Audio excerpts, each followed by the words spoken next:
Hi, to manage display settings on your OnePlus Nord 3, as a first step, open Settings, and here find the Display and Brightness tab. And now we can change some of the settings. For example, as a first step, we need to switch to the light mode, or we can leave the dark mode enabled. In the scheduled one, we can enable it and just choose when we want for dark mode to be enabled, sunset to sunrise or the custom one, and here we can select the time for light mode and for the dark mode. Now after that, we can check the dark mode settings. So this is enhanced, this is medium, and this is gentle, which is really unusual for the Android phones because usually there is only one dark mode available. And now we can also adjust wallpapers to dark mode, adjust icons, reduce contrast in low light conditions, and dark mode for third-party apps, but this is a beta mode. Here we can adjust the brightness by dragging the slider left or right, and also we can enable or disable auto brightness. Now in the screen color mode, we can just change some of the settings. So this is the natural one, color display.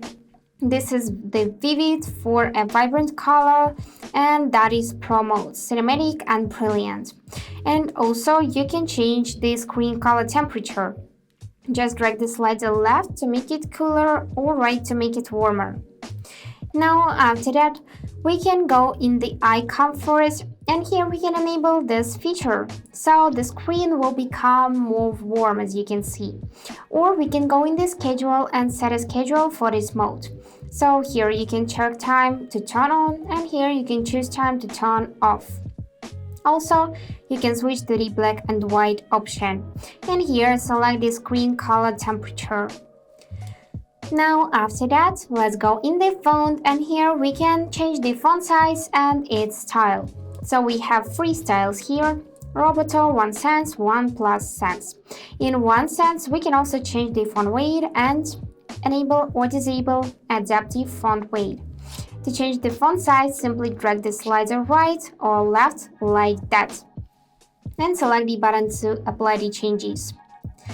Now the display size, so that is the standard one. Let's make it large, and that is how it looks now, and that is the small option. So to see the changes, simply go back like I did. So that is the image sharpener. I guess there is no need to explain how this feature works. If you want to sharpen the image, you just need to enable it like that. Now, in the video color boost, you can also enable this feature, and here you can see the difference between the normal mode and video color boost. After that, we can enable or disable bright HDR video mode. We can also enable to auto-rotate, so when you will rotate your phone, the screen will rotate as well. Or disable this feature, and that is the auto screen off. So basically this is the timeout of your screen. You can switch to any other option from the list. For example, I want to enable 1 minute, and now my screen will turn off after 1 minute of not being used. Now after that, you can enable adaptive sleep or disable this feature so it keeps your screen on when you are looking at it. This is really unusual and useful. And in screen refresh rate, we can switch to any other option from the list, and here you can see the animation, how it works. So the last one is full screen for apps. Here you can customize apps, just choose one from the list and go in the full screen display, and all apps have been optimized for the full screen display in my case. So yeah, that's it about the display and brightness. Hope this video was helpful, and thank you for watching.